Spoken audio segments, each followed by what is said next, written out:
يا أيتها النفس المطمئنة ارجعي إلى ربك راضية مرضية فادخلي في عبادي وادخلي جنتي. بسم الله الرحمن الرحيم والصلاة والسلام على أشرف المرسلين سيدنا محمد وعلى آله وصحبه أجمعين. اللهم اجمعنا عليك ولا تكلنا إلا إليك، أرنا اللهم الحق حقا وارزقنا اتباعه وأرنا الباطل باطلا وارزقنا اجتنابه واجعلنا من عبادك الصالحين وأوليائك المقربين برحمتك يا أرحم الراحمين. Donc hier lorsqu'on s'était vu, on a commencé à parler des lectures coraniques et comment ils se sont installés au cours de l'histoire.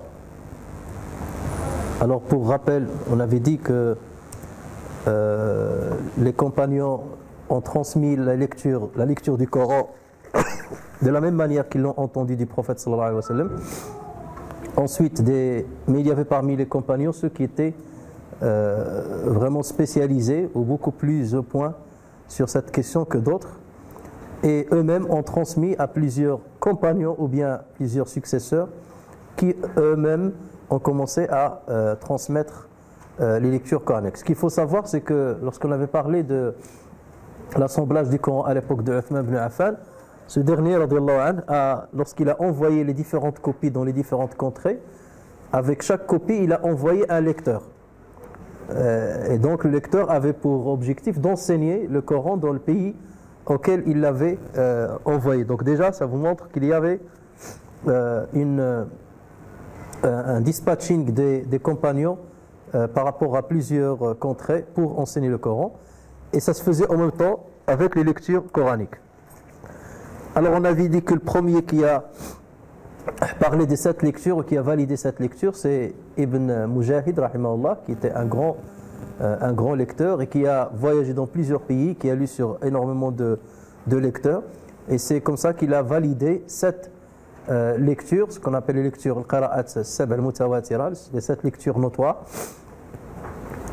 Et on a dit que il a mis 3 conditions sine qua non pour qu'une lecture soit notoire. Donc la première, c'est qu'il faut qu'elle soit rapportée par une chaîne de transmission valide, notoire. Il faut qu'il respecte les lois de la grammaire arabe. Et troisièmement, il faut qu'il respecte la graphie uthmanienne. Donc s'il ne respecte pas une de ces 3 conditions, il l'a considéré comme shadda, comme marginal. Mais certains ont continué d'enseigner ces lectures-là, et certains n'étaient pas forcément d'accord avec lui. Par exemple, l'imam Tabari, il est allé, lui, il a validé 22 lectures. L'imam Tabari est allé très loin, plus loin que Ibn Mujahid, et il a validé 22 lectures. Et il n'était pas d'accord avec Ibn Mujahid sur certaines validations, certaines lectures qu'il a validées, ou certains passages plutôt. Certains passages parce qu'il trouvait cela comme non concordant avec les règles de la grammaire arabe. Mais beaucoup ont contredit Imam Tabari là-dessus. Ensuite, on a dit qu'il a fallu attendre l'arrivée de Ibn al-Jazari entre le 8e et le 9e siècle. Et c'est lui qui a validé 3 autres lectures. Ibn al-Jazari, il est de Damas.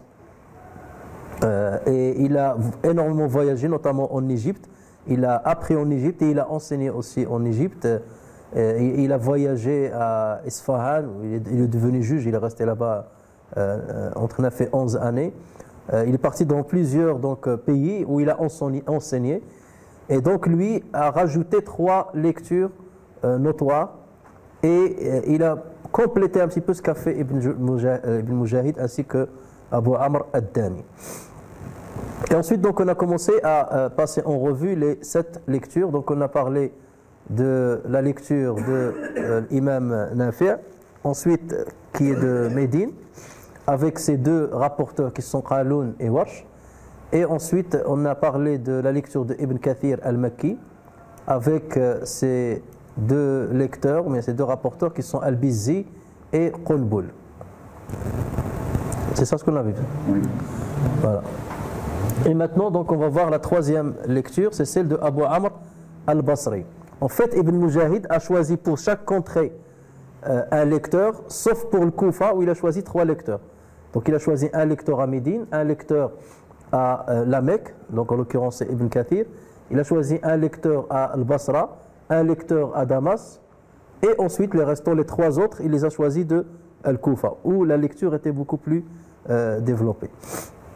Alors Abu Amr al-Basri, lui il a appris de Hassan al-Basri, puisqu'il était de la même ville, et il a appris de Asim, il a appris aussi de Ibn Kathir, celui qu'on vient de citer. En fait, on trouve que parfois, les uns étaient les élèves ou les maîtres des autres. Et parfois, certains étaient, même s'il était le lecteur principal, il était rapporteur d'un autre lecteur principal. Donc ça aussi, on trouve ça. Par exemple, chez Khalaf, on va voir que Khalaf, c'est la dernière lecture, on appelle Khalaf al-Hashir. C'est un lectionnaire, ou qari, mais il était rapporteur d'une autre lecture, comme on va le voir. De lui ont appris l'imam al-Asma'i et Sibawayh. Alors vous savez que Sibawayh c'est la plus grande des références au niveau de la littérature arabe. Donc c'est un nahwi, c'est un grammatical. Et l'Asma'i aussi, donc lui aussi c'est une grande référence au niveau de la langue arabe. Donc vous voyez, pour déjà être vraiment une référence dans la langue arabe, il fallait déjà être un bon lecteur du Coran. Ça va de soi. Alors les 2 lecteurs célèbres de Abu Amr al-Basri sont Hafs ad-Douri et As-Sousi. Hier lors de Salat Tarawih, donc on a entendu la lecture de ceux-ci selon Abu Amr al-Basri. C'est lui qui lit Bismillah ar-Rahman ar-Rahim, Alhamdulillah Rabbil Alamin, Bismillah ar-Rahman ar-Rahim, Alhamdulillah Rabbil Alamin, Ar-Rahman ar-Rahim, Maliki Yawmiddin. Il fait l'idgham de parfois des harakat lorsqu'il se retrouve.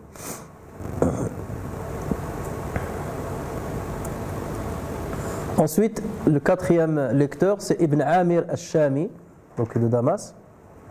Alors là, sur l'année de sa naissance, certains disent qu'il est de la 8e année, donc on le considère comme un sahabi.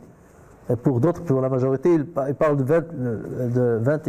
21 de l'Hijr. Vous voyez un petit peu la différence.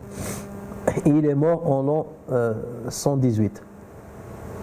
Encore une fois, il fait partie de ceux qui ont vécu très longtemps. Alors lui, il a appris le Coran, ou les lectures coraniques de Ibn Shihab et de Uthman ibn Affan, radiyallahu anhuma.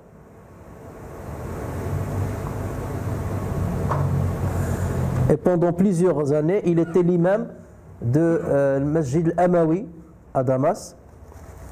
Et c'est lui qui dirigeait la prière dans cette mosquée sous la gouvernance de Omar ibn Abd al-Aziz. Omar ibn Abd al-Aziz priait derrière lui.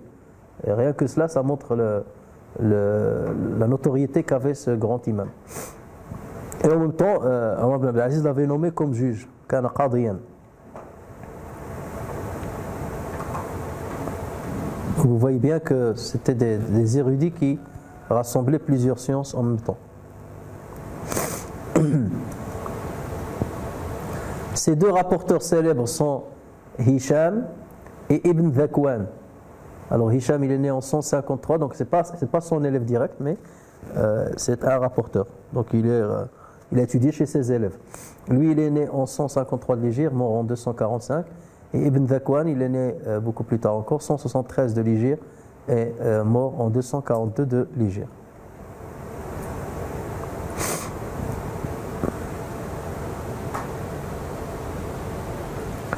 La 5e lecture, c'est celle de Asim al-Koufi. Donc c'est ce qu'on a l'habitude de lire lorsqu'on lit selon Hafs an Asim. Lui, il est mort en 127 de l'Hégire. C'était la 2e lecture préférée par l'imam Ahmed. Et c'est devenu maintenant la première lecture au monde. Il a appris de Zir ibn Hubaysh, de Abu Abdurrahman Sulami, et ces derniers ont appris de Uthman ibn Affan et de Ali ibn Abi Talib. Abu Abdurrahman Sulami a appris aussi de Ubay ibn Ka'b et de Zayd ibn Thabit, les deux grandes références dans la lecture du Coran. Donc vous voyez bien encore une fois que la chaîne de transmission était directe.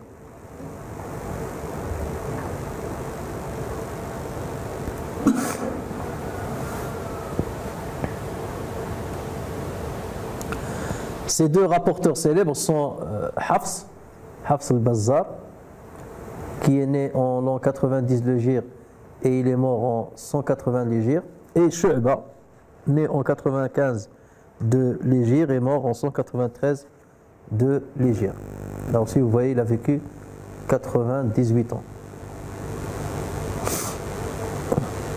Le premier, il a vécu 90 ans. Vous voyez, c'est très... C'est... Ouais, le barakat du Coran al-Karim.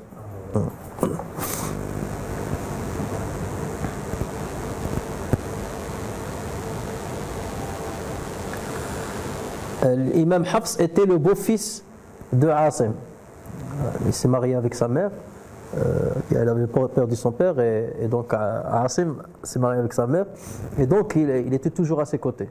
Pour ça, c'est sa riwaya qui est la plus célèbre. Et c'est donc maintenant, comme j'ai dit, la lecture la plus célèbre qui existe. Hafs al-Asim.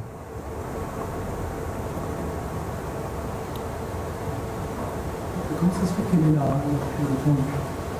Qu'est-ce qui fait que c'est celle-ci Parce qu'il est un peu plus facile que d'autres au niveau de la facilité. Et il y a aussi des considérations parfois politiques lorsque l'État adopte une lecture et qu'elle se transmet.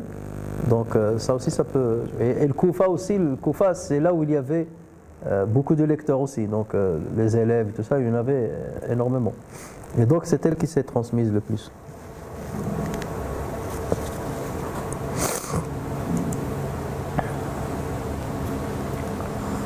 Sixième lecture, c'est celle de Hamza al-Koufi, qui est né en l'an 80 et mort en l'an 156 de l'Hégire.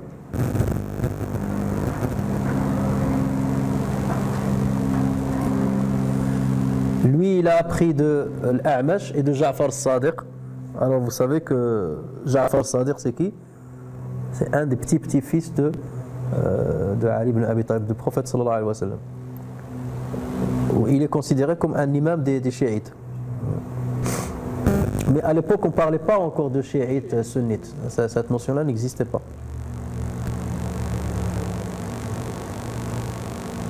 Et son père, lui, c'est Mohammed al-Baqir. Lui aussi, c'est un petit-fils du prophète sallallahu alayhi wa sallam, mais qui avait énormément de savoir. D'ailleurs, on appelle Baqir, lorsque vous avez une vache dont le ventre se remplit jusqu'à presque éclater, on appelle le Baqir, Baqaratul Baqir, lorsque son ventre devient très gros. Et on l'a appelé le Baqir justement parce qu'il avait énormément de savoir. On disait qu'il a tellement de savoir, on a l'impression que ça va exploser tellement il a de savoir. Le petit-fils de... Lui-même, ou bien il a appris, ou a appris de lui, donc ses élèves directs, il y avait Ibrahim ibn Adham, qui est un grand savant, et le Kisa'i, qui est le 7e lecteur. Donc regardez, le Kisa'i était élève de Hamza, et lui-même est considéré comme un lectionnaire, donc comme une référence de la 7e lecture de Kisa'i.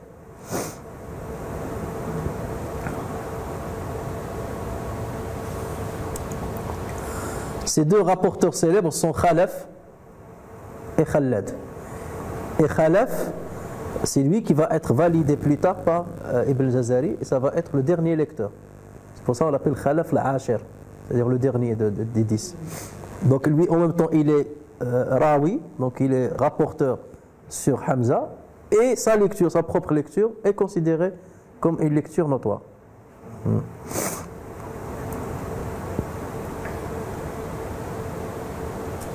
Regardez Khalad, pareil, il a vécu 99 ans. Ouais, c'est quelque chose qui est très récent. 101 ans. 101 ans. 101 ans. À l'enseigner surtout. À l'enseigner. Hein? Pour ça, j'ai commencé à 60 ans, ouais, d'abord, les gens, c'est comme Allah Azza wa Jalla leur remplace le temps qu'ils ont donné aux musulmans. Regardez même les femmes. Les femmes, ils vivent plus longtemps que les hommes. c'est comme si Allah Azza wa Jal leur remplace le temps qu'ils ont passé à la grossesse et à l'allaitement. Donc Dieu leur récupère ça en leur donnant plus de vie que les hommes. Et les enseignants aussi du Coran, ils ont cette qualité. Septième, donc comme je viens de le dire, c'est le Kisa'i, lui aussi de l'Koufa. Donc les trois derniers, comme on a dit, sont de l'Koufa. Donc Ibn Mujahid a choisi les trois de l'Koufa. Lui, il est né en 119 et mort en 189, déjà. Il a appris de Hamza, comme on l'a dit, et d'Ibn Abi Layla, qui est un grand jurisconsulte aussi. A appris de lui Hafs ad-Douri, pas Hafs qu'on connaît, l'autre c'est Hafs al-Bazzar, Hafs avec laquelle là c'est un autre. Hafs ad-Douri et Khalaf. Et comme je dis là, ici Khalaf, là, il va être, donc ici il est rapporteur, Rawi, il est rapporteur de l'Kisa'i, il est rapporteur de Hamza, d'accord, et en même temps il est un lecteur, le 10e lecteur.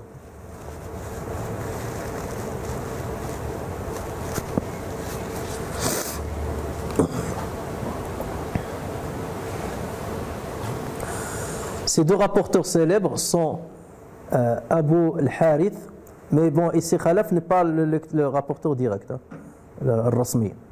Comme on a dit, Ibn Mujahid il a choisi seulement deux. Donc, parmi les rapporteurs, il choisissait que deux référents.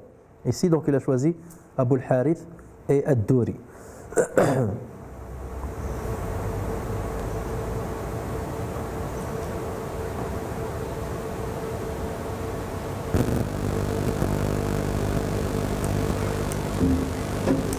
Hafs al-Douri et Ad-Douri, c'est les mêmes ou c'est deux? Le Hafs al-Douri et Ad-Douri tout court, c'est les mêmes ou c'est deux personnes différentes? Hafs al-Douri. Là, juste au-dessus, là. Ah non, non, c'est pas la même chose. Ouais, c'est pas la même. Alors maintenant, donc là, c'est les 7 lectures qui ont été notoires, qui ont été adoptées par Ibn Mujahid et par ceux qui l'ont suivi. Et ensuite, donc, on a dit qu'il y avait 3 autres lectures qui ont été rajoutées par Ibn al-Jazari. Alors, ces 3 lectures supplémentaires, la 8e, c'est celle de Abu Ja'far al-Madani, donc il a rajouté un de Médine, qui est mort en l'an 130 de l'Hégire.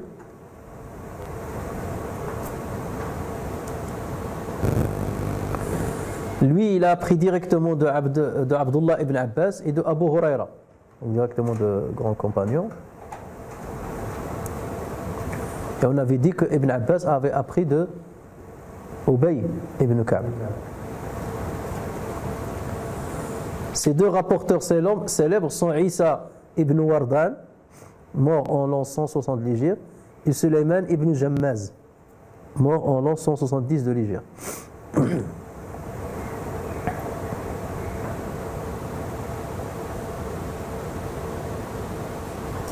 Je ne sais pas si Tarawih on a lu avec celle-là. Je ne pense pas. On n'a jamais lu avec Abu Ja'far. Ensuite, le 9e lecteur, c'est Yaqub al-Basri. Celle-là, il a lu avec Yaqub al-Basri, né en 117 de l'Hégire et mort en 205 de l'Hégire.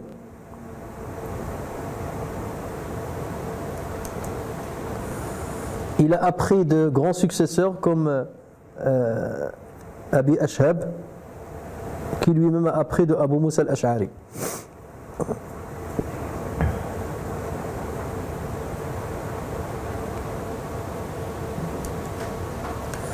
Ces deux rapporteurs célèbres sont Ruwais et Rawh.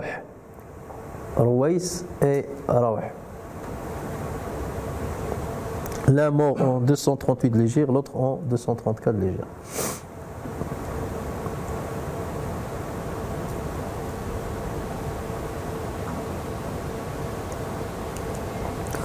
Enfin, la dernière lecture, c'est celle de Khalaf al-Baghdadi, il est de Bagdad, et qui est mort en 229. On l'appelle Khalaf al-Ashir, le dernier.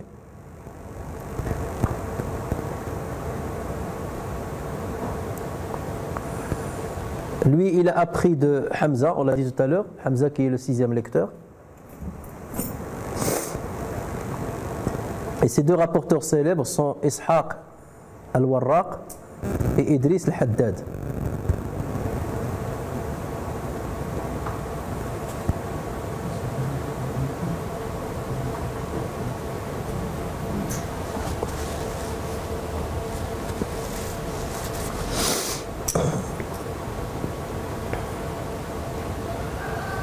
Qui se réfère à Doé.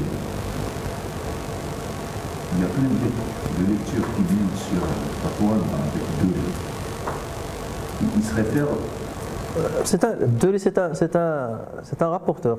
On l'a dit tout à l'heure. Pourquoi Parce qu'il y a certains pays, surtout en Afrique. Dans l'Afrique, il y a ceux qui lisent avec cette lecture-là, de Dewey. Pour ça, il est un peu célèbre. Surtout l'Afrique de l'Est. Alors, bien entendu, on a dit qu'il y a d'autres lectures qu'on appelle les lectures marginales, al-qira'at shadda. Donc d'autres lectures qui n'ont pas atteint le degré de notoire, et on les appelle des lectures marginales, mais on les garde quand même, et on les utilise seulement lorsqu'on veut faire l'exégèse du Coran, tafsir le Coran, on se base dessus pour, parfois on trouve des explications de certains mots, quelque chose comme ça. Mais on ne les adopte pas dans la lecture, dans les prières. On n'a pas le droit de lire avec dans les prières.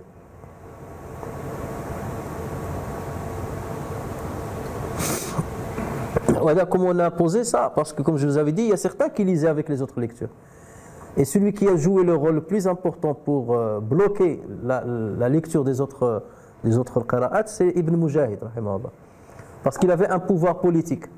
Et lorsqu'il voyait que quelqu'un insistait dans l'enseignement à plusieurs personnes de certaines lectures, ou il lisait avec, il était convoqué, on lui dressait un tribunal, et on le fouettait. Il l'a fait avec notamment 2 personnes. Au point qu'ils ont demandé pardon et ils ont décidé de ne plus enseigner ces lectures shadda ou de lire avec dans les prières. Pour les limiter, pour qu'il n'y ait que les 7 qui continuent.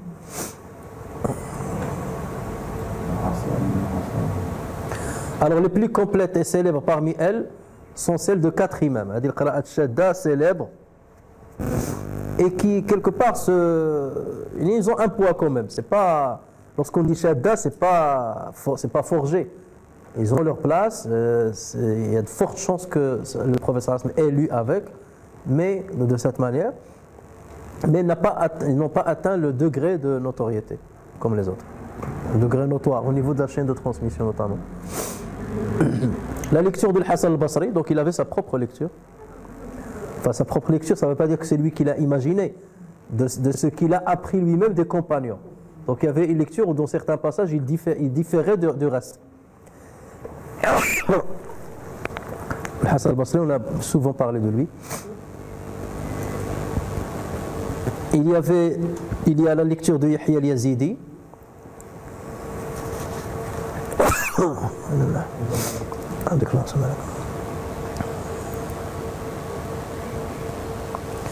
La lecture de Ibn Muhaysin, avec le Sad, Ibn Muhaysin, qui est mort en l'an 123 de l'Hégire.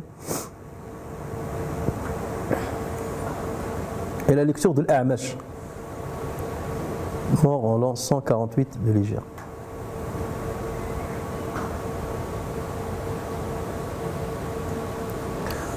Alors aujourd'hui, on connaît certains passages de certaines lectures. Ces lectures-là, on les enseigne pas dans le détail. Mais pour certains passages, parfois on va dire, chez Hassan al-Basri, on lisait comme ça, chez Yahya, on lisait comme ça, et ainsi de suite.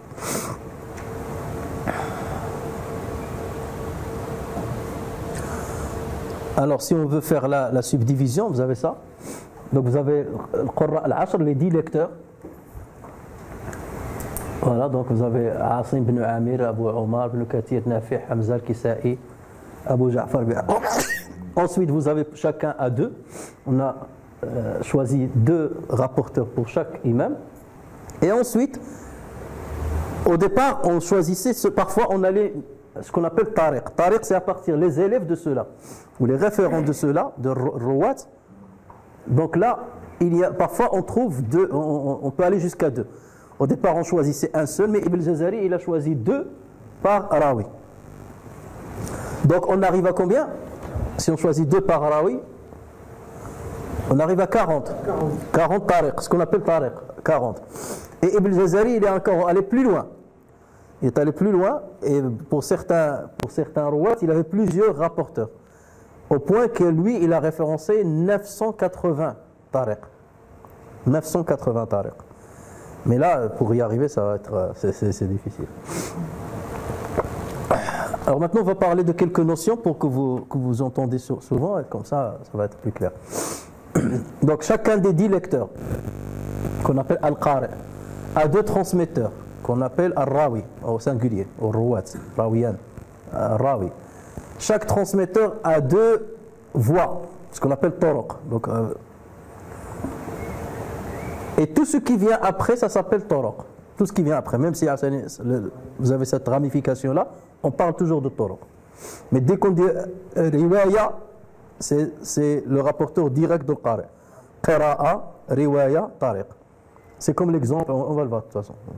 Moi, je vais pas.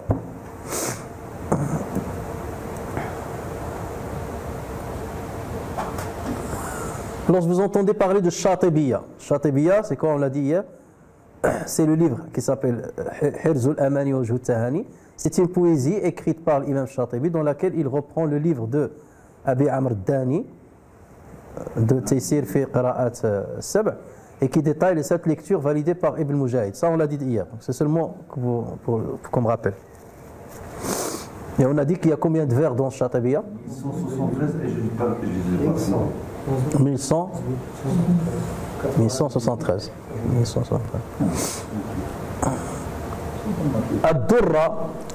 الدرة المضيئة في القراءات الثلاث المتممة العشرة. Donc lui, c'est le livre dans lequel Ibn Jazari valide les 3 lectures notoires supplémentaires. Ça, on l'a dit hier aussi. Al-Nashr fi al-Qira'at al-Ashr, donc on a dit c'est le livre écrit par Ibn Jazari dans lequel il regroupe les 10 lectures. Alors, Tayyibat al-Nashr, ça on l'a pas dit hier, Tayyibat al-Nashr. Donc là, c'est une poésie que Ibn Jazari lui-même a fait sur Al-Nashr fi al-Qira'at al-Ashr. Il a repris son livre et il l'a refait sous forme de poésie, avec une poésie de 1014 vers, dans lesquels donc il reprend son propre livre Al-Nashr. Et là, c'est devenu la référence. Donc parfois on dit selon Shatibiya, ou bien on dit selon Tayyibat Al-Nashr. Donc c'est à l'instar de Shatibiya, sauf que Shatibiya, elle parle de combien de lectures? De 7. Au Tayyibat Al-Nashr, elle parle de 10, elle est plus complète. Et c'est pas pour autant qu'il a repris les mêmes vers. C'est-à-dire il a reformulé les vers et les règles, parce que c'est des règles. Et eux, ce qu'ils font, c'est que pour faciliter l'apprentissage, chaque lecteur, il lui donne une lettre de référence. Par exemple, ils vont lui donner dha, ils vont lui donner. Et c'est selon un ordre bien déterminé. Donc lorsqu'il commence à apprendre par cœur, il ne va pas citer à chaque fois Durib, Ibn Kathir, Ibn Dakwan. Non, c'est que des références, qu'avec des lettres. Dha, le dha, le dal, adi, le ka. Et après, pour ce verset-là, dal, dha, dal, on dit. Et il faut se rappeler de cela. Et le ba, le ta, le ha, on dit. Et donc, après, tu sais que celui-là, ça fait référence à. Cette lettre fait référence à tel lecteur, cette lettre fait référence à tel lecteur. C'est pour ça que l'apprentissage doit se faire par cœur. Lorsque l'étudiant termine la lecture du Coran avec les 7 lectures, à travers la poésie de Shatibiya et Durra, on dit qu'il a terminé les dites petites lectures.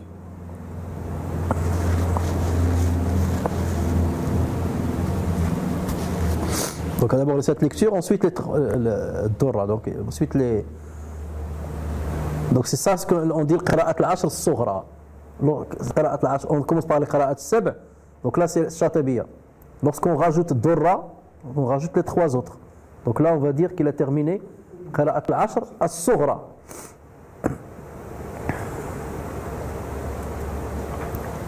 Dans ce cas, on a 20 voix.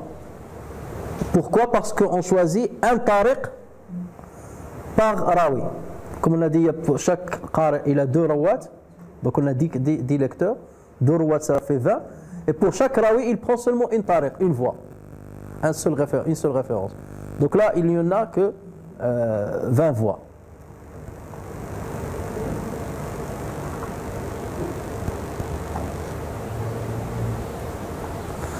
Lorsque l'étudiant termine la lecture du Coran avec les 10 lectures par le biais de Tayyibat al-Nashr maintenant.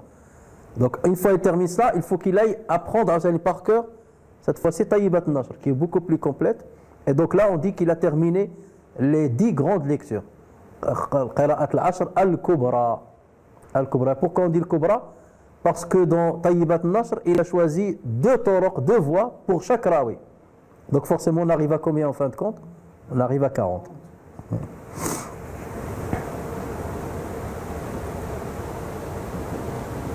Donc vous voyez bien que ça c'est vraiment maintenant à notre époque, il faut se spécialiser parce que ça demande beaucoup de temps.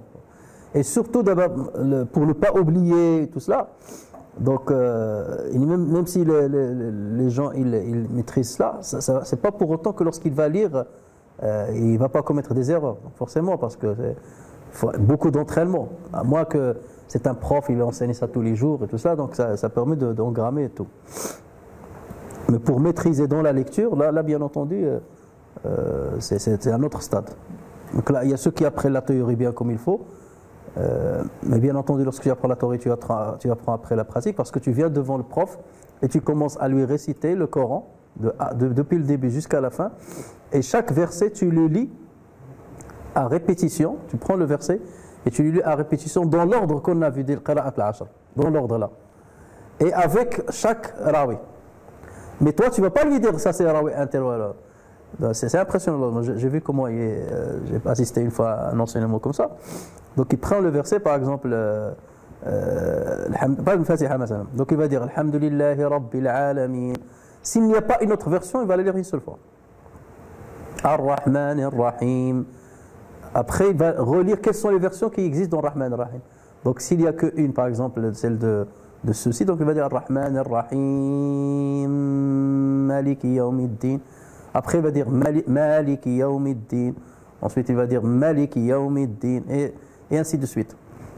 Ou bien il va prendre toute la sourate, par exemple Fatiha, il la lit entièrement avec une, la deuxième avec un tel, la troisième avec un tel. Donc il reste, c'est longtemps, ça dure des années quand même. Mais pour terminer les lectures là, il passe des années. Et après le prof parfois lorsqu'il lit comme ça, une fois il lui dit c'est quoi ta preuve, pourquoi tu as fait ça. Donc là il faut qu'il lui donne le vers de Shatibiya ou bien de Durra ou bien de Tayyibat al-Nashr qui dit le détail là. J'ai lu comme ça parce que le vers un tel, voilà ce qu'il dit sur cette question là. Ce sont des références les vers. Ah les vers, il faut qu'il les ait dans la tête. Voilà. Et lui dit arrête, pourquoi tu as dit ça. J'avais vu un cheikh une fois, il a dit à l'autre qui lisait, il lui a dit c'est que des Shatibi là-dessus. Et lui, donc il a fait comme ça, et il a ramené le vers avant pour citer le vers qui va venir après. Ouagal le non, tu dois me donner le vers direct. Tu n'as pas à citer le vers avant. Parce que il fallait dans le vers direct, mais j'imagine 1173 vers. C'est les vers les mêmes plus quelques vers ou là c'est différent les unes des autres? Ah non, c'est différent. Ah ouais. C'est ce que j'ai dit tout à l'heure. Il a repris à sa manière lui. Donc tu dois reprendre à zéro. Il y a 1173 plus. Voilà, plus Durra pour terminer les 3. Tayyibat al-Nashr dans laquelle il y a les 1014 qu'il va apprendre après. Pour passer Al-Kubra.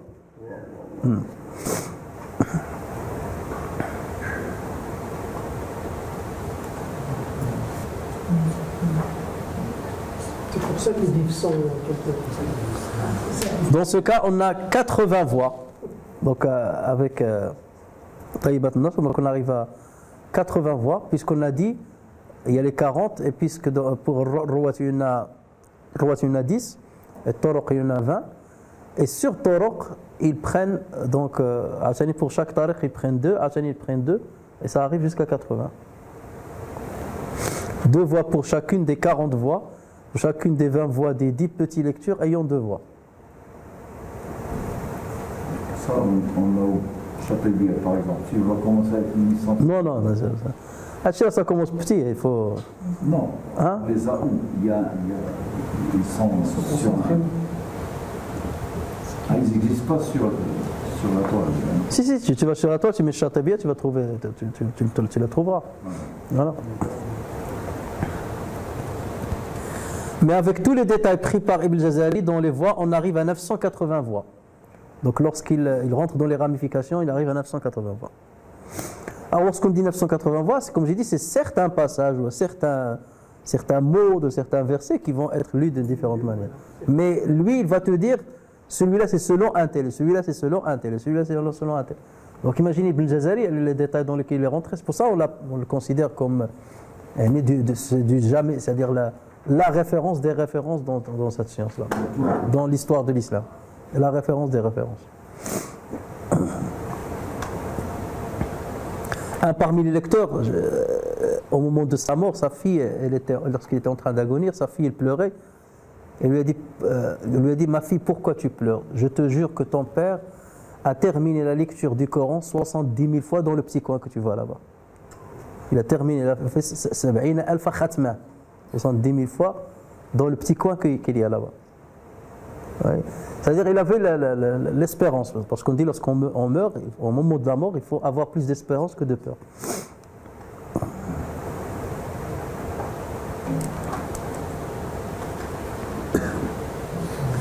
Alors prenons un exemple pour que vous voyez la ramification. On va prendre les lectures qu'on a l'habitude de lire.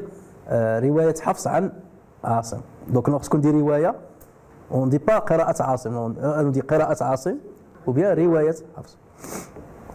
Alors Shatibi a rapporté cette riwaya, Hafs, selon une seule voix qui est la plus célèbre actuellement dans le monde musulman.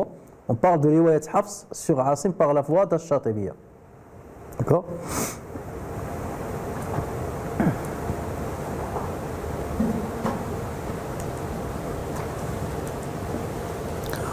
Quant à Ibn Jazari, lui, il a rajouté d'autres voix.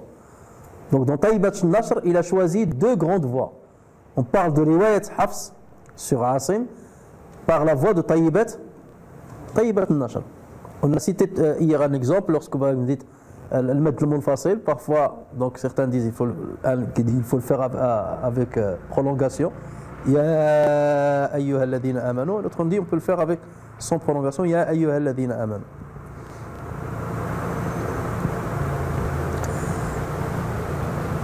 Alors, quelles sont maintenant les voix là?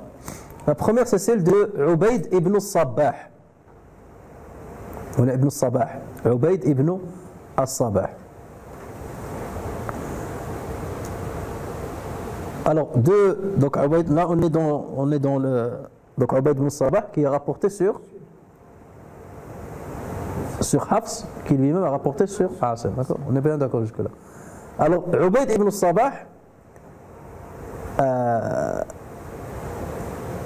lui, il a enseigné d'autres voix. Il a la voix de Sahl al-Ushnani. Sahl al-Ushnani. Là, c'est son rapporteur. Là, on parle de voix. Tariq. Qui lui-même a deux voix. Celle de Ali al-Hashimi. Et Ali al-Hashimi, il a 10 voix.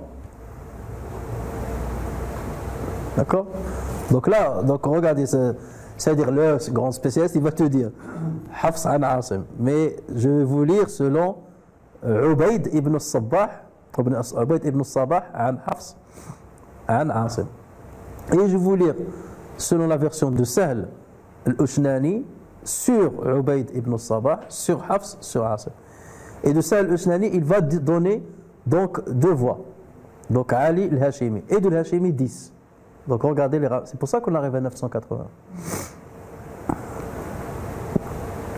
Donc les 2 voix de Sahl al-Ushnani, il y a celle de Abu Tahir ibn Omar, duquel il y a 14 voix.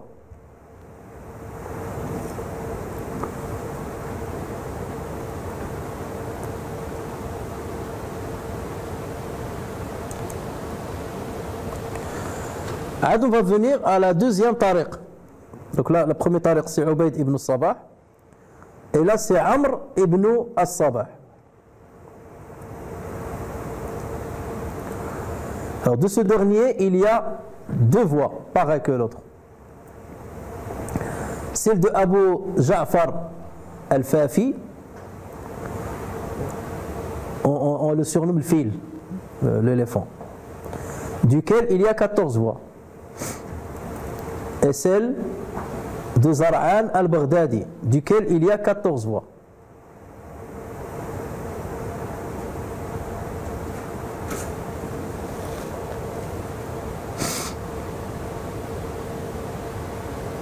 Donc on a combien de voix maintenant sur Hafs? Et lorsqu'on arrive à Hafs, il y a Asim. Asim, donc il se divise en deux. Il y a Hafs. Et Hafs, on a combien de voix si lorsqu'on fait les ramifications? À la fin, combien on va trouver? 52. 52 sur Hafs, tout seul. Donc Ibn Jazari a rapporté sur Hafs 52 voix autres que celles de Shatibi. Alors que Shatibi, il ne ramenait qu'une seule tariq. Donc vous voyez Ibn Jazari pourquoi il a dépassé tout le monde. Mais cela, il fallait le chercher. D'abord, le problème, c'est le travail de détective qu'il faisait pour dire un tel a rapporté sur un tel, qui a rapporté sur un tel, et établir le lien entre l'un et l'autre, ou la validation de la chaîne de transmission. C'est un travail de détective. Alors que certains vont dire, mais pourquoi je vais faire tout ça? Bon, alhamdoulilah, on lit le Coran tranquille, c'est bon. Pourquoi on va rentrer dans les détails? Il te dit, c'est la parole de Dieu. Je ne peux pas imaginer qu'il y a une version qui est valide et qui traîne quelque part dans le monde et que je n'aille pas la chercher et que je ne la valide pas. Je veux rendre service à ce Coran-là. Donc c'est des gens qui sont attachés au Coran d'une manière extraordinaire.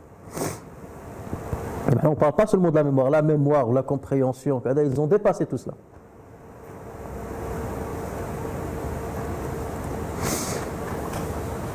Alors maintenant on va passer à un autre chapitre, c'est la structure de l'écriture coranique.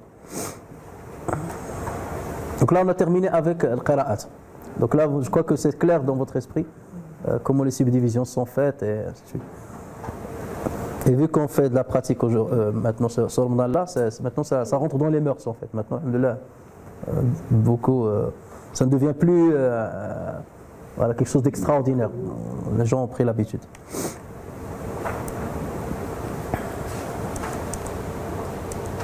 Premier point, l'arrangement et le classement des sourates. Alors là, il y a certaines choses qui sont évidentes pour vous, d'autres un peu moins. Alors comme vous le savez, le Coran contient 114 sourates de longueur inégale. La plus courte est composée de 3 versets comme sourate Takathur ou bien l'Asr. Et la plus longue, sourate al-Baqarah, de 186 versets. Toutes les sourates portent un nom, utilisé comme une sorte d'entête. Les noms dérivent souvent d'un mot important ou distinctif du texte lui-même. Ce peut être aussi le personnage principal comme Ibrahim, Hud, Yusuf, Yunus. Sauf, on trouve l'exception de Surat Ikhlas, où le mot Ikhlas ne se trouve pas dans la sourate. Il y a l'Ahadiyya, il y a le Tawhid, mais Surah, elle est appelée Surat Ikhlas.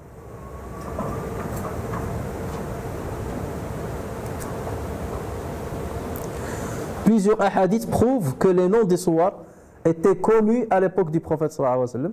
Et il pouvait y avoir plusieurs noms pour la même surah.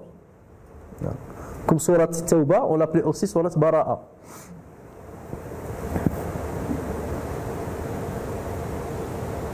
Ou surat Abasa, on l'appelait surat Abasa ou surat Al-A'ma.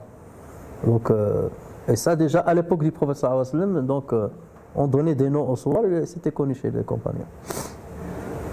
Après, dans les versions actuelles, on a adopté un seul titre.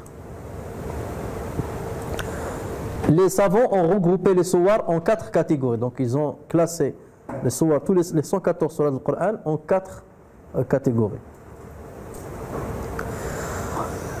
La première catégorie, c'est At-Tawal, les langues. At-Tawal, c'est sourates At-Tawal. Elles sont en nombre. Alors là, il y a des divergences entre les savants. Normalement, ils sont au nombre de 7. Donc ça commence de l'Baqarah jusqu'à Tawbah. Certains rajoutent aussi Yunus. Ok, certains rajoutent Yunus.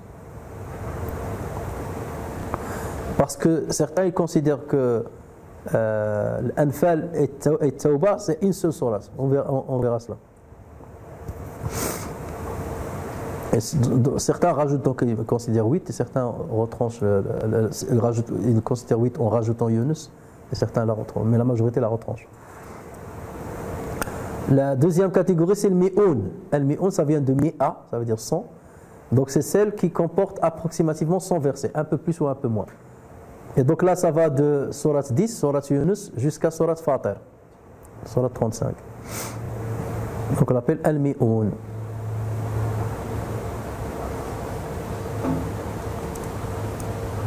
Le troisième groupe de sourates c'est al-mathani, celle qui comporte moins de 100 versets. Et ça va de sourate Yasin jusqu'à sourate Qaf. Certains considèrent que Qaf rentre dans la dernière catégorie. Pourquoi on l'appelle al-mathani? Parce qu'ils font suite al-mi'oun. Le mathani, ça veut dire il vient après. Certains ils disent parce que Dieu il cite l'ahkam ou l'qisas, l'ahkam et l'qisas, les décrets et les récits. Mais il y a une divergence sur la raison.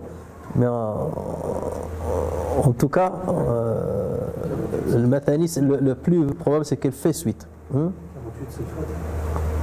Fath, le Hujurat 49. Au Qaf 50. Donc oui, parce qu'il y a une divergence. Non, c'est le Fath. Donc là il faut s'arrêter à le Fath.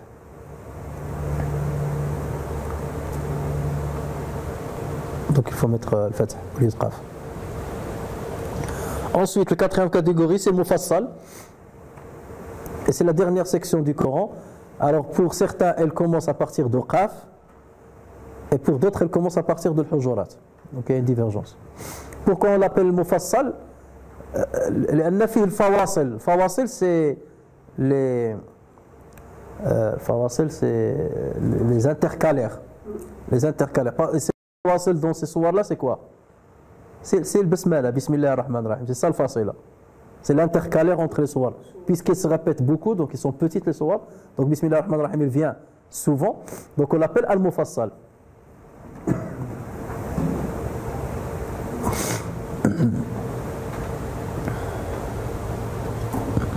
Et dans le Mufassal, il y a une subdivision aussi.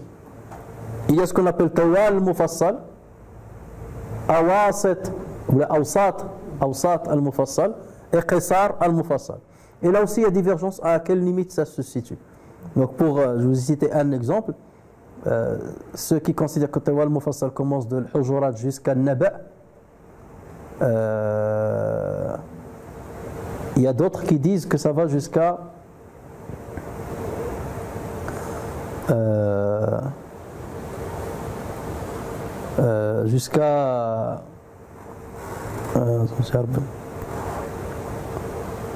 ça va pas sortir.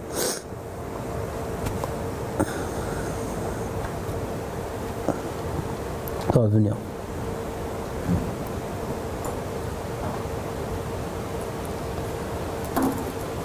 L'Awsat, donc ça va de Naba jusqu'à Surat Duha.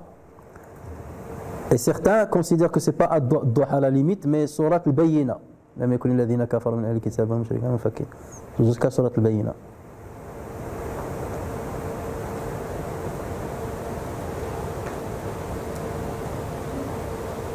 Tariq. Voilà, certains pour le premier Tawal, ça va jusqu'à Tariq. Et ceux qui font cette subdivision, ils vont après jusqu'à Al-Bayyina. Ceux qui adoptent cette subdivision-là, ils la font de cette manière-là. Donc Naba, Duha, et le reste, on l'appelle Qisar al-Mufassal. Et pourquoi ces subdivisions-là? Parce que, par exemple, le prophète sallallahu alayhi wa sallam, dans par exemple les prières de l'Isha, il lisait avec l'Awsat al-Mufassal. Et pour beaucoup de savants, dans les prières, terminer la sourate, c'est une sunna. Et ne pas lire seulement une petite partie. Et c'est pour cela qu'ils lisent plutôt dans le Mufassal. La majorité de Coran qu'on utilise dans les prières, c'est le Mufassal. Ce n'est pas Tawal, ni le Mi'oun, ni... Parce que c'est conseillé de terminer la sourate. Alors cette classification, elle vient d'un hadith. On se base sur un hadith qui a une chaîne de transmission bonne. est rapporté par l'imam Ahmed, dans lequel le prophète sallallahu alayhi wa sallam a dit: j'ai reçu à la place de la Torah les 7.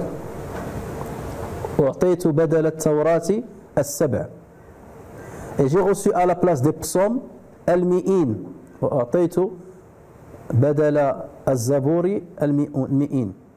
Et j'ai reçu à la place de l'Injil al-mathani. Et j'ai été privilégié par le Mufassal. La dernière partie du Coran, c'est ce qui privilégie le prophète par rapport à tous les autres prophètes. Et c'est la partie qui a une spécificité par rapport particulière au prophète plutôt que chez les autres. D'où l'importance de ce Mufassal et d'où sa lecture dans les prières. Et Dieu a voulu que les sourates soient plus petites pour justement qu'on les apprenne vite et qu'on les récite beaucoup dans les prières.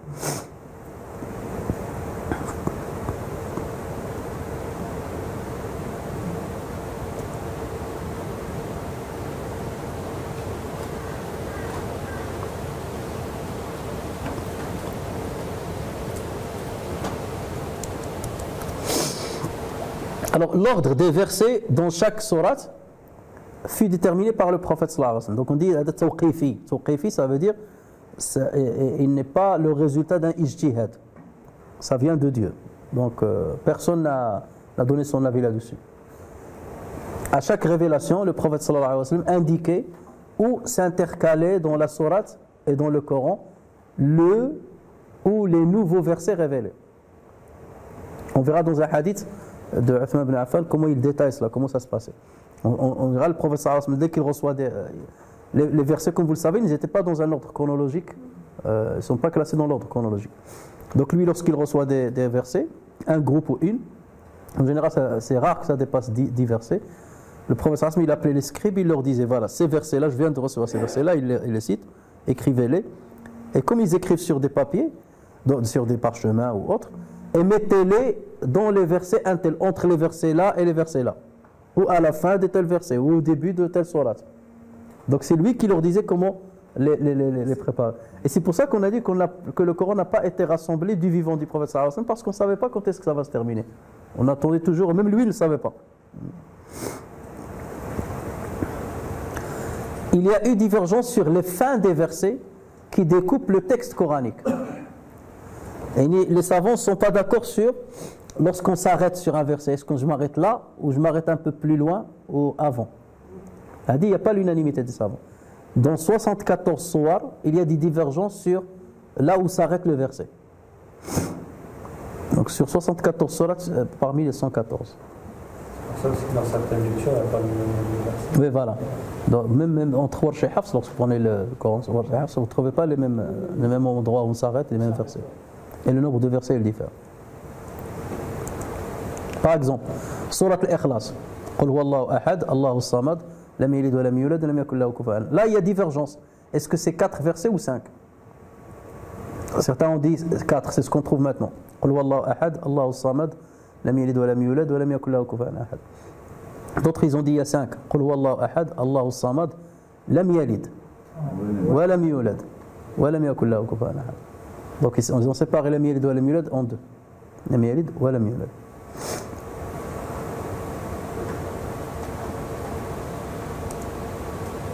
Pour Surat al-Asr, là ils sont tous d'accord qu'il n'y a que 3 versets, mais à quel niveau le verset s'arrête? Là ce que vous avez maintenant c'est wal asr innal insana lafi khusr illa alladhina amanu wa amilu salihati wa tawassaw bil haqqi wa tawassaw bis sabr. Pour d'autres non, c'est pas comme ça, il faut dire wal asr innal insana lafi khusr. Donc il faut s'arrêter sur le khusr. Wal asr innal insana lafi khusr illa alladhina amanu wa amilu salihati wa tawassaw bil haqqi wa tawassaw bis sabr. Par contre, il dit quant au fait de savoir où c'est l'extrémité, premier et deuxième verset, selon certains, le premier verset prend fin sur le mot al-asr, le second khusr et le troisième le dernier. Selon d'autres, le premier prend fin le mot khusr, wal-asr inna al-insana lafi khusr, illa alladhina amanu wa tawassaw bil haqq, après wa tawassaw bis sabr, le troisième sur tawassaw bis sabr.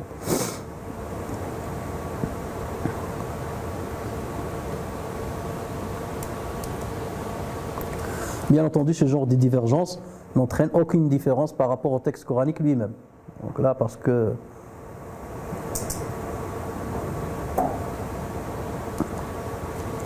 l'ordre des soirs ne reprend pas, bien entendu, l'ordre chronologique de la révélation et ne se base pas sur un ordre thématique. Ça, on le sait. L'ordre du classement des soirs, les unes par rapport aux autres, n'a pas été indiqué entièrement par le prophète sallallahu alayhi wa sallam. L'ordre de classement de certains soirs est dû à des compagnons du prophète sallallahu alayhi wa sallam. Mais vous allez trouver certains qui vont dire non. L'ordre des soirs est au Qayfi. C'est le prophète sallallahu alayhi wa sallam qui l'a établi. Pour d'autres, non. Donc moi je vais vous donner un peu l'autre avis.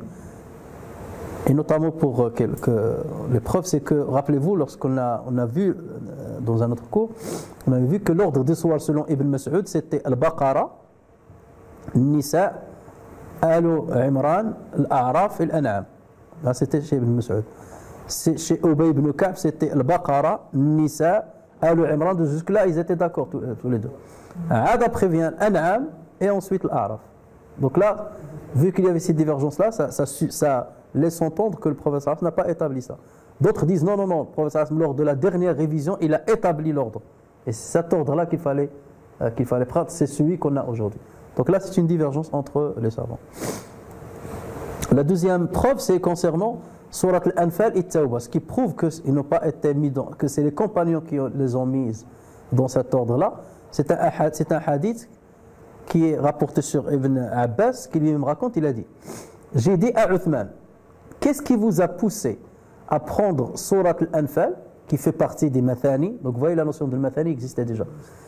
Qu'est-ce qui vous a poussé à prendre Surat al-Anfal, qui fait partie des Mathani, et Surat Bara'a, Surat Tawbah, qui fait partie des Mi'in, à les joindre l'une à l'autre et à ne pas écrire la ligne Bismillah ar-Rahman ar-Rahim, et à les placer toutes deux parmi les Surat al-Sab' al-Tawal? Qu'est-ce qui vous a amené à faire ainsi? Donc voilà, Ibn Abbas voulait comprendre pourquoi ça s'est fait comme ça.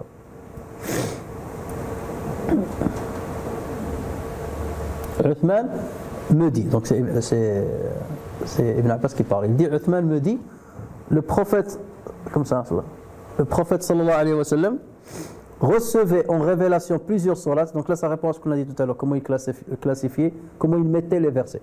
Le prophète sallallahu alayhi wa sallam recevait en révélation plusieurs sourates. Quand il recevait en révélation quelques parties du Coran, il appelait quelques scribes et disait: placez ces versets dans telle sourate. Et quand il recevait en révélation un verset du Coran, il disait: placez ce verset dans telle sourate. Ensuite il a dit: la sourate al-Anfal faisait partie des sourates à avoir été révélées dans les premières années de son installation à Médine, puisqu'elle parlait de la bataille de Badr. Donc c'était la deuxième année. Et la sourate Bara'a, parmi les dernières à lui avoir été révélée. Elle a été révélée en l'an 9 de l'Hégire. C'est là où Bara'atu min Allah wa rasulil ladina haatum, c'était en 9e année de l'Hégire. Le thème de ces deux sourates est voisin, mais le prophète est mort sans nous avoir dit si Bara'a faisait partie de l'Anfal ou pas. Voilà ce qu'a dit Uthman. Donc le prophète sallallahu alayhi wa nous a rien dit là-dessus. C'est pourquoi j'ai joint, donc là c'est Omar qui parle, c'est Uthman qui parle, c'est pourquoi j'ai joint l'une à l'autre, n'ai pas écrit la ligne Bismillah ar-Rahman ar-Rahim et les ai placés parmi as-Sab' al-Tawal. Et le hadith là est rapporté par Abu Dawud, Tirmidhi, Nasa'i, Ibn Majah et authentifié par Ibn Hibban. Il a été rapporté par Sahih Ibn Hibban. Donc ça laisse entendre que même pourquoi il n'y a pas Bismillah ar-Rahman ar-Rahim. Bon, certains disent parce que Allah Azza wa Jal il lance un désaveu vis-à-vis de ceux avec qui les musulmans ont passé un pacte. Donc il ne fallait pas commencer par, parce que là il déclare la guerre, donc il ne fallait pas commencer par Bismillah ar-Rahman ar-Rahim. Peut-être que c'est vrai, mais en tout cas son placement suite à l'autre surah, on ne sait pas. Est-ce que c'est la continuité de l'Anfal? Pour certains ils considèrent que c'est la continuité de l'Anfal. Pour d'autres ils considèrent qu'elle est séparée, mais le Bismillah n'a pas été mise exprès parce que c'est une déclaration de guerre. Donc ça c'est resté un peu flou. Voilà. Mais c'est bel et bien Uthman ibn Affan qui a décidé, en concertation avec le compagnon, de la mettre juste après Surat Al-Anfal. Alors rapidement, quelques autres divisions du texte coranique. On parle de At-Tahzib ou bien de tajzi. Tahzib, c'est-à-dire divisé en hizb. Et tajzi divisé en juz. Le juz, ça veut dire une partie. Le juz al-shay'i, c'est une partie d'une chose. La partie d'une chose, on l'appelle juz. Ou le hizb, ça veut dire le wird.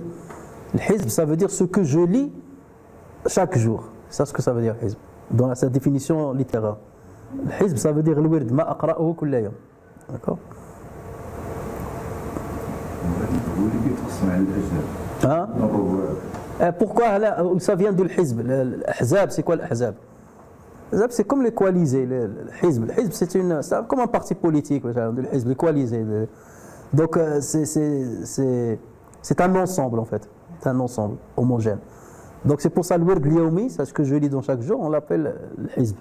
C'est homogène, une partie comme ça homogène. Mais il s'agit de diviser, c'est quoi tahzib ou bien tajzi? Il s'agit de diviser le Coran soit dans sa récitation, ça s'appelle aussi tahzib. Hazzabt le Coran, ça veut dire je l'ai dit en plusieurs parties, peu importe combien de fois.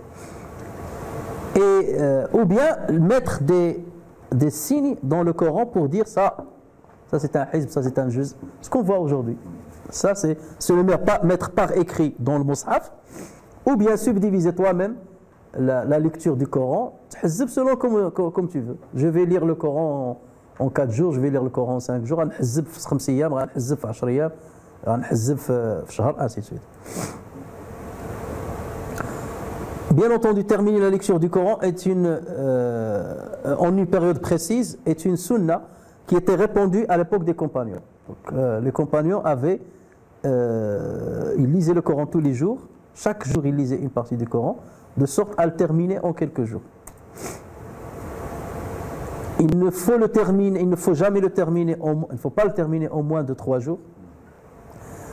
Parce que le prophète sallallahu alayhi wa sallam a dit « La yafqahu man qara'a al-Qur'ana fi aqalli min 3 » ne comprendra pas celui qui lit le Coran en moins de 3. Et le hadith est rapporté par Tirmidhi et il a dit qu'il est Hassan Sahih. Ça veut dire au moins de 3 jours. Au moins de 3 jours. Il ne faut pas le terminer au moins de 3 jours. Mais on voyait certaines exceptions le terminer. Voilà. Mais tu ne dois pas faire partie de cette exception. Parce qu'au moins il maîtrise ce qu'il lisait d'une manière parfaite.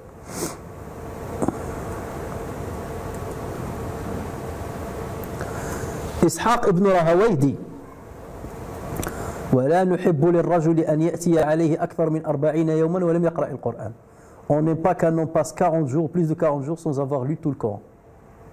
Donc là, considérez ça comme quelque chose de grave. Tu as passé 40 jours et tu n'as pas terminé le Coran. Et le minimum chez eux, c'est de terminer la lecture du Coran en 40 jours. Ça, c'est le minimum. 40 jours, ça c'est le maximum de jours pour terminer le Coran. 12 fois dans l'année. Voilà. C'est pour le lire 12 fois dans l'année. 11 fois. 11 ou la 10. 10, un peu moins de 10 fois.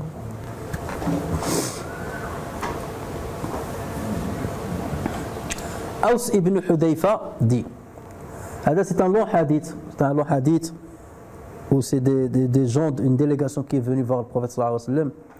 Le prophète sallallahu alayhi wa sallam les a accueillis et tout, et il venait tous les soirs pour leur parler et tout ça. Et un jour il est venu en retard, et eux il attendait, il est venu en retard, ils lui ont dit pourquoi tu es venu en retard, il leur a dit parce que j'ai lu mon hizb. J'étais occupé et j'ai tardé de lire mon hizb, donc je l'ai d'abord lu avant de venir vous voir. Et c'est là où Aws ibn Hudayfa, il a dit, et j'ai questionné les compagnons, en combien de temps vous terminez le Coran? Kayfa tuhazzibuna al-Qur'an. Et dans une version, il dit Kayfa yuhazzibu ar-Rasul sallallahu alayhi wa sallam al-Qur'an. Comment le prophète sallallahu alayhi wa sallam yuhazzib al-Qur'an. Mais dans la version, celle-là, le plus répandu, c'est Kayfa tuhazzibuna al-Qur'an. Donc j'ai alors demandé aux compagnons du prophète sallallahu alayhi wa sallam comment vous divisiez le Coran dans sa lecture. Ils disent 3, قالوا 3 و5 و7 و9 و11 و13 وحزب المفصل وحده. Donc ils ont dit 3, puis 5, puis 7, puis 9, puis 11, puis 13, puis la partie de Mufassal seule. Ça veut dire quoi? Voilà, il le divisait en suwar. Donc il disait le premier jour on lit 3 sourates, les 3 grandes sourates. Ça veut dire, bon, à l'exception bien entendu de l'Fatiha. Donc il commence par le Baqara, Al-Imran et Nisa. Premier jour on lit 3 sourates. Deuxième jour on lit 5 sourates. Troisième jour on lit 7 sourates. Quatrième on lit 9, ensuite 11. Et le dernier jour on lit le Mufassal. Donc vous voyez la notion de Mufassal, elle existait aussi à leur époque. Ça veut dire il terminait le Coran en combien? En 7 jours. Il terminait le Coran en 7 jours. Et d'ailleurs, c'est lorsque vous faites la somme d'il y a 3 plus 5 plus 7 plus 9 plus 11 plus 13, vous arrivez à 48. Et après, donc, on commence sur al-Hujurat al-Mufassal. Et le Mufassal, il le lisait en un jour. Tout le Mufassal. Donc c'est comme ça qu'il se divisait le Coran. Voilà. Et certains disent que c'était la pratique du prophète sallallahu alayhi wa sallam aussi. Dans un hadith rapporté par le Bukhari Muslim, Abdullah ibn Amr dit, alors ça c'est un hadith, regardez les hommes comment ils étaient. Parce que nous, lorsqu'on commence, comme on dit dans le Jumu'ah, à dire oh, il faut faciliter aux gens, et ainsi de suite, c'est Taysir, l'islam c'est Taysir. Alors lorsqu'on entend ça, là, c'est Taysir, là, c'est moi, tous les 7 jours, une fois par an, tu dis que c'est Taysir al-Umma. Mais Taysir al-Umma. Ça, c'est eux la référence. Alors regardons le hadith là de Abdullah ibn Amr ibn al-As. Il dit, mon père m'a marié avec une femme de bonne famille. Et il l'a visité et l'a interrogé sur son époux. Yani sur moi. À chaque fois il lui dit comment il est mon fils. C'est pas comment il est mon fils. Son fils, comment il est ta femme là ça. Au contraire, il a peur que son fils ne soit pas à la hauteur. Il va demander comment il est mon fils. Regardez Mskina, comment il disait. Il disait quel embon. Quel embon. Si ce n'est qu'il ne m'a pas touché depuis que je suis avec lui. Il est bien, mais le problème c'est qu'il ne m'a jamais touché depuis que je suis avec lui. Pourquoi? Il passait tout son temps à jeûner tous les jours et à lire le Coran. Donc à chaque fois il venait lui demander, il ne m'a pas touché encore. Il est bien, machallah, mais il ne m'a pas touché.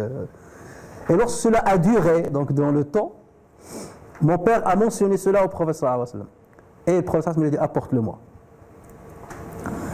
Et il dit, alors je suis allé voir le prophète sallallahu alayhi wa sallam, il m'a dit, comment jeûnes-tu? Quelle façon?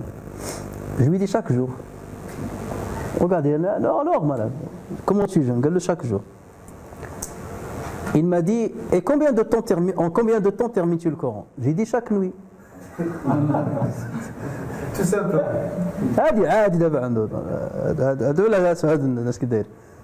Toute la journée il jeûne, ou la nuit il passe toute la nuit à lire le Coran, il le termine chaque nuit. C'est normal. Le professeur Hassan donc lui dit, jeûne 3 jours chaque mois et lis le Coran une fois par mois. Alors, il a commencé, il lui a dit, tu jeûnes 3 jours par mois et termine le Coran. C'est pour ça d'abord l'idée d'y le terminer en un mois et a commencé parce que c'est suite à ce hadith là. Il lui a dit donc c'est le minimum. Ça fait 3 jours par là. Donc l'ayam al-bayd, 3 jours c'est l'ayam al-bayd, 13, 14, 15 de chaque mois lunaire. Et termine-le il lit 2 hizb, le hizb actuellement de nous. J'ai dit, je peux faire plus que cela. Pourquoi tu me facilites? Je suis demandeur. Regardez, le professeur Asmit, je suis demandeur. Et les gens disent, rajoutez encore 10, diminue encore moi, diminue encore. J'ai dit, je peux plus que cela. Le professeur Asmit m'a dit, jeûne 3 jours dans la semaine. Allez, jeûne 3 jours dans la semaine. J'ai dit, je peux faire plus que cela. Le professeur me dit, rends le jeûne 2 jours et jeûne 1 jour. Rends le jeûne 2 jours et jeûne 1 jour. Négociation. Regardez par Rahmad, il y a le prophète sallallahu alayhi wa sallam. Pourquoi? Parce qu'il sait qu'il a sa femme à côté, il aura des enfants et tout, donc va doucement. Et parce que lui, il parle d'un wird. Le wird, ça veut dire je vais me maintenir sur cela toute ma vie. Donc le prophète sallallahu alayhi wa sallam, lui, il voulait, c'est pas une semaine, toute la vie, il voulait faire ça. Donc il lui a dit, rends le jeûne 2 jours et jeûne 1 jour. J'ai dit, je peux faire plus que cela. Le prophète sallallahu alayhi wa sallam a dit, jeûne le meilleur des jeûnes. Alors, le jeûne de Daoud, tu jeûnes 1 jour et tu manges 1 jour. Ça, c'est khayr al-siyam. Le meilleur jeûne, c'est ça. 1 jour de jeûne et 1 jour de mange. Et ensuite, il a dit, et lis le Coran une fois tous les 7 jours. Ah. Et le hadith, il est long. Parce qu'après, le prophète sallallahu alayhi wa sallam, il lui a dit, et ne descend pas en dessous de 3 jours. Il a dit voilà la limite. Lui, il a dit je ne peux plus, ne descend pas en dessous de 3 jours. Mais vous voyez comment le prophète en négociant avec lui, il est arrivé jusqu'à 7 jours. Donc la question des 7 jours, c'était quelque chose de... C'était très répandu chez les compagnons. Parce qu'il a dépassé les compagnons, c'est pour cela que le prophète a négocié avec lui. Et lui, il a dit, et plus tard, j'ai vieilli et je suis fatigué et je ne pouvais plus maintenir le cap. Et je suis revenu sur la parole du prophète. Il fallait que j'entende sa permission dès le départ. Parce que je ne pouvais plus maintenir le rythme là lorsque j'ai vieilli. Parce que le prophète dit, le meilleure œuvre auprès de Dieu, adwamuhu wa inqal, ce qui est permanent, même s'il est minime. Ce qui est permanent, tu fais quelque chose, même si c'est minime, tu fais 3 jours par mois, mais continue jusqu'à la fin de ta vie, 3 jours par mois. Si tu veux prendre la décision 2 jours par semaine, lundi, jeudi, fais-le jusqu'à la fin de ta vie. Pareil pour la lecture du Coran. Donc engage-toi pour un rythme, un wird, et continue comme ça jusqu'à la fin de ta vie. Adwamuhu wa inqal. Alors comment les subdivisions actuelles en juz, hizb, ont été introduites? Ce qu'on voit maintenant dans le Coran, al-hizb, al-juz, comment ça a été introduit? Qui a fait ça? Ce n'est pas les compagnons. Ça n'existait pas, cela n'existait pas. Chez les compagnons, la subdivision, c'était comme on a vu. 3 soirs, 5, 7, jusqu'à la fin, on divisait le Coran en 7. Alors, l'imam Zarkashi rapporte que sur Ibn Mahran est qari, Ibn Mahran, ceci, il a dit le Hajjaj ibn Yusuf, c'est lui qui est à la base de tout ça. Le Hajjaj ibn Yusuf Thaqafi a convoqué tous les lectionnaires de Basra, tous les lecteurs de Basra, et il a choisi parmi eux le Hassan al-Basri, Abu al-Aliya, Nasr ibn Asim, Asim al-Juhduri et Malik ibn Dinar. Et il leur dit ceci. Il leur dit, comptez le nombre des lettres du Coran. Je veux que vous me comptiez le nombre de lettres. Ce n'est pas de mots. Des lettres et des mots. Je veux que vous me comptiez le nombre de lettres dans le Coran. Vous voyez pourquoi tout ce qu'on dit sur le Hajjaj, c'est un des plus grands despotes dans l'histoire. Et pourtant, certains le défendent. Pour ça, parce que c'était quelqu'un qui aimait le Coran, et quelqu'un qui aimait le djihad, et quelqu'un qui a mobilisé les Irakiens pour faire. Il a fait beaucoup de futuhat, de conquêtes. Mais le problème, c'est que lui, il avait une vision. Voilà, parce que lui, il était tellement fidèle au gouverneur, dès que quelqu'un se révoltait contre le gouverneur, pour lui, ça y est, il faut le tuer. Savant ou pas savant. C'est pour ça qu'il a tué même des grands savants. Alors, ils ont passé 4 mois à compter les lettres du Coran en utilisant les grains d'orge. Habbat sha'ir. Et alhamdulillah, il prend un grain de sha'ir. A, l, ha, m, do, li, la, hi. Et le travail qu'ils faisaient. Et ils ont commencé à comptabiliser lettre par lettre du Coran. Ils ont fait 4 mois à le faire. Voilà, d'après commencer à combien on a trouvé de Hibba. Donc après 4 mois, ils sont revenus chez le Hajjaj. Et ils lui ont dit, voilà, on a trouvé 77 439 mots dans le Coran. Et on a trouvé 323 015 lettres. Et le nombre de graines d'orge qu'ils ont mis pour chaque lettre coranique.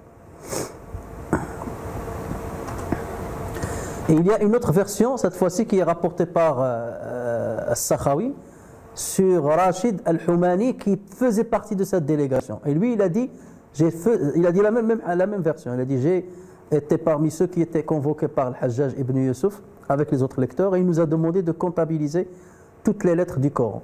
Et il a dit, nous avions compté 340 740 lettres. Et donc c'est à partir de là que le Hajjaj, il leur a dit, subdiviser ces lettres-là en 7. Des lettres d'Yal le Coran, c'est divisé en 7 parties. Comme ça, les gens terminent la lecture du Coran en 7 jours. Pour d'autres, il a dit, et ensuite, soit c'est lui qui a dit le tout, soit c'est des versions différentes. Et il leur a dit, et faites une subdivision en 28. Comme ça, on termine la lecture du Coran la veille du 27e, la veille du destin, de la nuit du destin, pendant le Ramadan. Et subdivisez-le en 30, comme ça on peut le lire en un mois. Donc pour cette version-là, pour beaucoup, c'est le Hajjaj ibn Yusuf Thaqafi qui était à la base de cette subdivision, mais cette fois-ci en utilisant les lettres pour que ça soit presque égal. Après, un mot de plus ou terminer le verset ou un peu avant le verset, ça ne gênait pas. Mais pour avoir des parties équivalentes.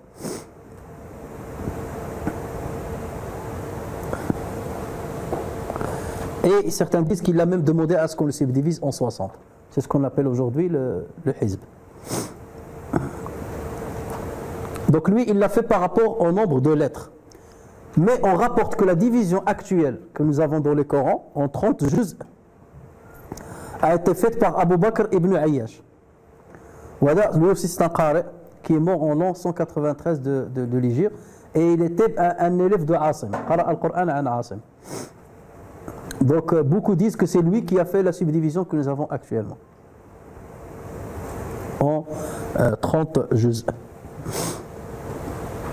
Après, les subdivisions sont venues, le juz on l'a divisé en deux, donc ça donne 60 hizb, et le hizb on l'a divisé en deux, nesf et le nesf on divisé en deux, ça fait roba, et certains ont divisé roba en deux, ça donne thumun. Et certains même thumun, في البلاد الثمون ils le divisent en deux, comment on l'appelle?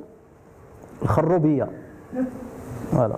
الحزابة il l'appelle الخروبية. الخروبية c'est la moitié de thumun. 1/16 ديال الحزب.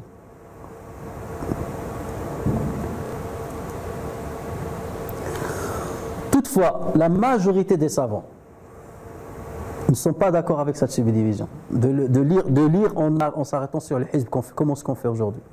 Et parmi ces savants, الحسن البصري محمد ابن سيرين إمام مالك كان يكره تحزيب القرآن بالشكل الذي نرى عليه الآن. C'est l'imam Malik. حنا دابا au bled ils te disent الحزابة on va faire le hizb après c'est حنا مالكيين. L'imam Malik il est contre ça. Le premier à être contre ça. Lui était contre. Donc beaucoup de savants. Donc voilà, j'ai cité quelques-uns. Hassan al-Basri, Ibn Sirin, Imam Malik, Ibn Taymiyyah n'aiment pas cette division et préfèrent la division qui se base sur les souars, comme ce qu'on faisaient les compagnons. 3 souars, ensuite le deuxième jour 5, ensuite 7, ensuite 9, ensuite 11, ensuite 13 et ensuite le Mufassal. Pourquoi disent-ils? Parce que c'est pas bien de couper la lecture, parfois au milieu de la sourate, ou bien au niveau d'un récit qui n'est pas complet. Et ça on le voit souvent dans Surat Al-Imran lorsqu'on termine le hizb. زين للناس حب الشهوات من النساء والبنين والقناطير المقنطرة من الذهب والفضة والخيل المسومة والأنعام والحرث ذلك متاع الحياة الدنيا والله عنده حسن المآب. وهنا الحزب se termine. Tu veux lire le lendemain قل أنبئكم بخير من ذلكم. هنا الضمير ذلكم il revient à quoi? Pour quelqu'un qui va venir lire Mdalikum. Donc il faut revenir à ce que l'histoire, il fallait venir hier pour écouter le début de l'histoire. Et même parfois dans le Nisa, ça se termine à un moment où Allah est en train de parler de la division de l'Irt. Et il y a une logique qui dans le et tu l'arrêtes et le lendemain tu commences avec quelque chose qui est attaché à l'autre. Donc c'est pour ça qu'ils n'aimaient pas ça. Et ils disaient que Allah Azza wa Jalla, lorsqu'il a voulu subdiviser le Coran en sourates, c'est parce qu'il y a une logique dans Surah. Et là, il y a aussi beaucoup d'écriture sur cette question-là. Quelle est la logique de chaque Surah? Chaque Surah est échafaudée d'une certaine manière où il a un squelette bien particulier. Et si vous remarquez, parfois vous trouvez beaucoup de Surah, l'entrée de la Surah, le début de la Surah est pareil que la fin de la Surah. Ce par quoi la Surah a commencé, c'est avec cela qu'elle se termine. Et beaucoup de fois. Et c'est comme si vous avez une symétrie dans la Surah. Si on pouvait le faire sous forme d'une courbe, vous allez trouver une symétrie. Et au milieu de cette symétrie-là, vous voyez le sujet principal qui va ressurgir. Et après, il y a la logique entre une Surah et une autre aussi. Il y a aussi des écrits sur quel est le lien qu'il y a entre une Surah et une autre Surah. Chaque Surah, on dit que chaque Surah, c'est la suite takmilatul lima qablaha. C'est une continuité de ce qui lui précède, et une introduction pour ce qui vient après. Regardez par exemple Surat Nazi'at, après il va parler de Sayyidina Moussa et de Pharaon. قال أنا ربكم الأعلى. Et regardez la logique déjà pour voir comment le surah est faite. Après, أنتم أشد خلقا أم السماء بناها رفع سمكها وسواها وأغطش ليلها فإذا جاءت الطامة الكبرى قال لهم أنا ربكم الأعلى, donc le plus haut. وجاءت الطامة الكبرى. Alors que dans la sourate qui vient juste après, c'est sourate Abasa. Donc lui, il parle ici de quoi? D'un aveugle. Et là, il dit فإذا جاءت الصاخة. Ou sakha, ça veut dire celle qui fait un bruit. Et la sourate parle de quelqu'un qui est aveugle. Donc l'aveugle ne peut que entendre, il ne voit pas. Donc là, il a dit as-sakha. Et ça aussi, dans l'apprentissage, pour que vous ne vous trompiez pas, lorsque vous utilisez des logiques comme ça, vous ne vous trompez pas. Parce qu'il y a des logiques comme ça. Mais il y a aussi des liens entre la sourate qui se termine et l'autre qui va commencer. Il y a toujours un lien. Et même lorsque vous voyez Duha, Layl, Nahar, il y a des logiques entre les deux. Et ça, il y a des écrits là-dessus. Donc, il arrive en effet qu'on coupe la lecture alors que le sens du passage ici, du passage coranique n'a pas été terminé, ou qu'on commence avec un verset qui est intimement lié à ce qui lui précède. C'est ce qu'on a continué à garder cette subdivision quand même. Il n'y a pas eu de... Justement, peut-être revoir certains passages qui... Non, ça a été fait comme ça. Ça a été fait comme ça. Après, l'habitude s'est installée. Les gens ont fait comme ça. Voilà ce que j'avais à dire aujourd'hui. Donc, Inch'Allah, on laissera... Voilà. S'il y a quelque chose, je rajouterai un petit peu sur le même sujet. Sinon, on abordera, Inch'Allah, la semaine prochaine, quelques règles de base de Tajwid. On rentrera un petit peu dans le Tajwid. Des généralités sur Tajwid, sur la lecture du Coran elle-même. Inch'Allah. سبحانك اللهم وبحمدك أشهد أن لا إله إلا أنت أستغفرك وأتوب إليك. سبحان ربك رب العزة عما يصفون وسلام على المرسلين والحمد لله رب العالمين.